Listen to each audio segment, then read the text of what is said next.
साल था 1985। मार्च का महीना था।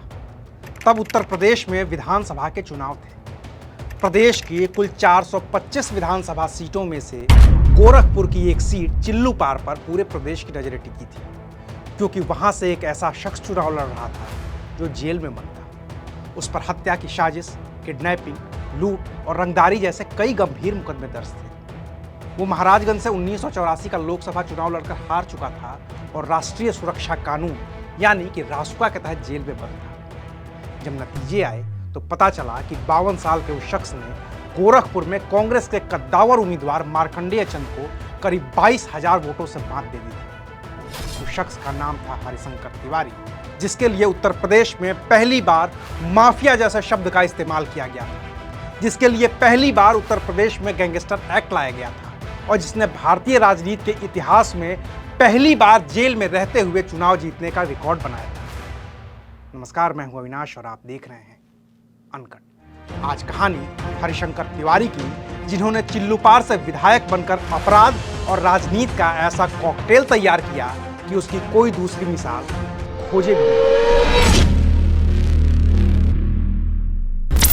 70 के दशक में पूरे गोरखपुर की राजनीति के केंद्र में सिर्फ एक जाति का वर्चस्व था, ठाकुरों का, राजपूतों का। और गोरखपुर की राजनीति का केंद्र था गोरक्षपीठ, जिसे ठाकुरों का खुला समर्थन था। लेकिन मठ का राष्ट्रीय स्वयंसेवक संघ से पुराना रिश्ता था और विचारधारा भी मिलती जुलती थी। और ये बात कांग्रेस को खलती थी, क्योंकि केंद्र हो या राज्य, सरकार तो कांग्रेस की ही थी। ये वो दौर था जब गोरखपुर विश्वविद्यालय पूर्वांचल में पढ़ाई के सबसे बड़े केंद्रों में से एक था। लेकिन वहां भी ठाकुरों का ही वर्चस्व था, जिसके नेता हुआ करते थे रविंद्र सिंह। वो गोरखपुर विश्वविद्यालय के अध्यक्ष भी बन गए तो फिर पूरे शहर पर ठाकुरों का एक छत्र राज हो गया। इसी दौर में ब्राह्मण समुदाय से ताल्लुक रखने वाले हरिशंकर तिवारी भी गोरखपुर में मौजूद थे, जो किराए पर कमरा लेकर रहते थे। ठाकुरों के विरोधी ब्राह्मणों को लामबंद कर वो उनकी राजनीति कर रहे थे। ठेके पट्टे से लेकर आपसी लड़ाई झगड़े भी सुलझाने लगे थे। प्रशासन उनकी मदद कर रहा था, क्योंकि कांग्रेस सरकार चाहती थी कि गोरखपुर पर मठ और ठाकुर दोनों का प्रभाव कम से कमतर किया जा सके। यहीं से गोरखपुर में शुरू हो गया ब्राह्मण बनाम ठाकुर की लड़ाई, जिसने गैंग वॉर का रूप धारण कर लिया। ब्राह्मणों की ओर से अकेले हरिशंकर तिवारी ने मोर्चा संभाल रखा था, तो ठाकुरों की ओर से रविंद्र सिंह को एक और शख्स का साथ मिल गया था, जिसका नाम था वीरेंद्र प्रताप शाही। रविंद्र सिंह विधायक भी बन गए, लेकिन 1978 में राजधानी लखनऊ में उनकी हत्या हो गई, तो ठाकुरों का सारा दारोमदार आ गया वीरेंद्र प्रताप शाही पर। अब वहीं ठाकुरों के सबसे बड़े नेता। ऐसे में हरिशंकर तिवारी और वीरेंद्र शाही की लड़ाई बढ़ती गई। हर रोज गैंगवार होने लगा, हर रोज हत्याएं होने लगी, हर रोज ठेके पट्टे के लिए सरेआम गोलियां चलने लगी। और फिर शहर ने हरिशंकर तिवारी बनाम वीरेंद्र शाही की लड़ाई को नाम दे दिया हाता बनाम शक्ति सदन। हरिशंकर तिवारी किराए का कमरा छोड़कर बड़े घर में रहने लगे थे, क्योंकि दरबार सजाने के लिए बड़ी जगह चाहिए थी। उनके घर को हाता कहा जाता था, आज भी कहा जाता है। वहीं वीरेंद्र शाही के घर को कहा जाता था शक्ति सदन। तो दोनों की लड़ाई शक्ति सदन बनाम हाता की हो गई। और इसका अखाड़ा बना गोरखपुर का रेलवे, क्योंकि दोनों को पैसे चाहिए थे और पैसे मिलने थे रेलवे के टेंडर से, जिसके लिए दोनों एक दूसरे के खून के प्यासे थे। दोनों पर मुकदमे दर्ज हुए और फिर हरिशंकर तिवारी को मुख्यमंत्री नारायण दत्त तिवारी ने रासुका के तहत जेल में डलवा दिया। लेकिन हरिशंकर तिवारी नहीं रुके। 1985 में जेल से ही चुनाव लड़ा, निर्दलीय, और कांग्रेस नेता मार्कंडेय चंद को 22,000 वोटों से हरा दिया। इसी बीच साल आया 1985। मुख्यमंत्री बन गए वीर बहादुर सिंह।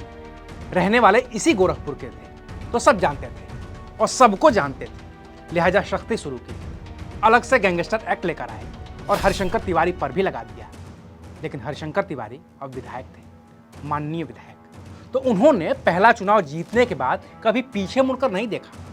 अपराध के ऊपर राजनीति का मुलम्मा चढ़ाकर उन्होंने खुद को ऐसा पेश किया कि वो हर सरकार की जरूरत बनते चले गए। 1985 में कांग्रेस प्रत्याशी को चुनाव हराने वाले हरिशंकर तिवारी चंद दिनों में ही कांग्रेस के भी चहेते बने, क्योंकि उस वक्त पूरे देश में ब्राह्मणों के सबसे बड़े नेता के तौर पर उभरे थे पंडित कमलापति त्रिपाठी।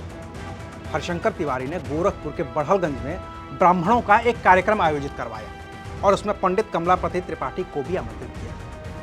हरिशंकर तिवारी विधायक बन ही गए थे, तो कमलापति त्रिपाठी आ गए। जाने लगे तो हरिशंकर तिवारी भी साथ गए और उन्हें छोड़कर लौटे तो पुलिस ने हरिशंकर तिवारी को गिरफ्तार कर लिया। लोगों को पता चला तो शहर में बवाल हो गया। पूरे शहर में जय जय शंकर, जय हरिशंकर के नारे गूंजने लगे। खबर कमलापति त्रिपाठी तक भी पहुंची। उन्होंने मुख्यमंत्री वीर बहादुर सिंह से बात की और फिर हरिशंकर तिवारी रिहा हो गए। ब्राह्मणों में जो जगह कमलापति त्रिपाठी की थी, वैसी ही जगह अब हरिशंकर तिवारी की बनने लगी थी। तो कांग्रेस ने खुले दिल से हाथ बढ़ा दिया।